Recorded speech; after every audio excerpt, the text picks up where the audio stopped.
پیدائش اس کا 19واں باب جو 38 آیات پر مشتمل ہے۔ اور وہ دونوں فرشتے شام کو سدوم میں آئے، اور لوط سدوم کے پھاٹک پر بیٹھا تھا، اور لوط ان کو دیکھ کر ان کے استقبال کے لیے اٹھا اور زمین تک جھکا اور کہا، اے میرے خداوندو، اپنے خادم کے گھر تشریف لے چلیے اور رات بھر آرام کیجیے اور اپنے پاؤں دھوئیے اور صبح اٹھ کر اپنی راہ لیجیے۔ اور انہوں نے کہا، نہیں، ہم چوک ہی میں رات کاٹ لیں گے۔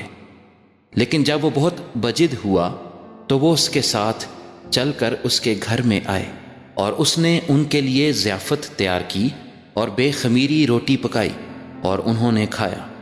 اور اس سے پیشتر کہ وہ آرام کرنے کے لیے لیٹیں، سدوم شہر کے مردوں نے، جو جوان سے لے کر بڈھے تک، سب لوگوں نے ہر طرف سے اس گھر کو گھیر لیا۔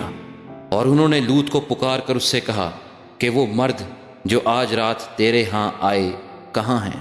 ان کو ہمارے پاس باہر لے آ تاکہ ہم ان سے صحبت کریں۔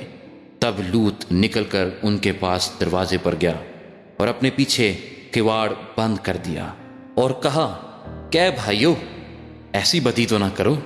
دیکھو، میری 2 بیٹیاں ہیں جو مرد سے واقف نہیں، مرضی ہو تو میں ان کو تمہارے پاس لے آؤں، اور جو تم کو بھلا معلوم ہو ان سے کرو، مگر ان مردوں سے کچھ نہ کہنا، کیونکہ وہ اسی واسطے میری پناہ میں آئے ہیں۔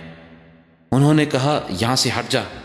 پھر کہنے لگے کہ یہ شخص ہمارے درمیان قیام کرنے آیا تھا اور اب حکومت جتاتا ہے، سو ہم تیرے ساتھ ان سے زیادہ بدسلوکی کریں گے۔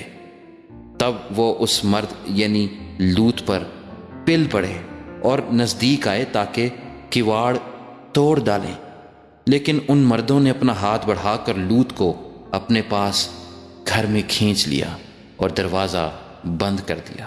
اور ان مردوں کو جو گھر کے دروازے پر تھے، کیا چھوٹے کیا بڑے، اندھا کر دیا، سو وہ دروازہ ڈھونڈتے ڈھونڈتے تھک گئے۔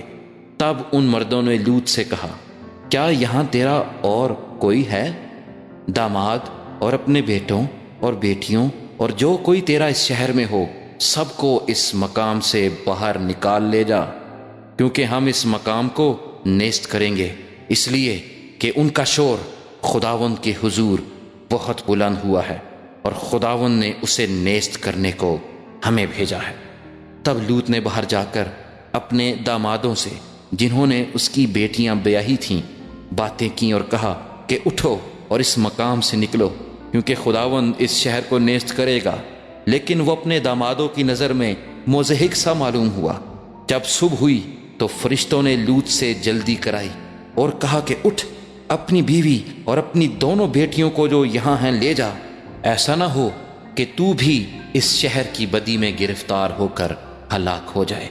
مگر اس نے دیر لگائی تو ان مردوں نے اس کا اور اس کی بیوی اور اس کی دونوں بیٹیوں کا ہاتھ پکڑا، کیونکہ خداوند کی مہربانی اس پر ہوئی اور اسے نکال کر شہر سے باہر کر دیا۔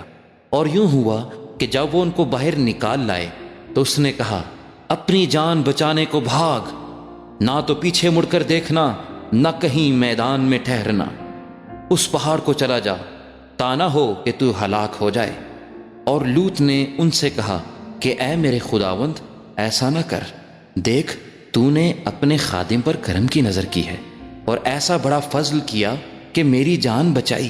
میں پہاڑ تک جا نہیں سکتا، کہیں ایسا نہ ہو کہ مجھ پر مصیبت آ پڑے اور میں مر جاؤں۔ دیکھ، یہ شہر ایسا نزدیک ہے کہ وہاں بھاگ سکتا ہوں، اور یہ چھوٹا بھی ہے، اجازت ہو تو میں وہاں چلا جاؤں، وہ چھوٹا سا بھی ہے اور میری جان بچ جائے گی۔ اس نے اس سے کہا کہ دیکھ، میں اس بات میں بھی تیرا لحاظ کرتا ہوں کہ اس شہر کو جس کا تو نے ذکر کیا غارت نہیں کروں گا، جلدی کر اور وہاں چلا جا، کیونکہ میں کچھ نہیں کر سکتا جب تک کہ تو وہاں پہنچ نہ جائے۔ اسی لیے اس شہر کا نام زغر کہلایا، اور زمین پر دھوپ نکل چکی تھی۔ جب لوط زغر میں داخل ہوا، تب خداوند نے اپنی طرف سے سدوم اور امورا پر گندھک اور آگ آسمان سے برسائی، اور اس نے ان شہروں کو اور اس ساری ترائی کو اور ان شہروں کے سب رہنے والوں کو اور سب کچھ جو زمین سے اگا تھا غارت کیا۔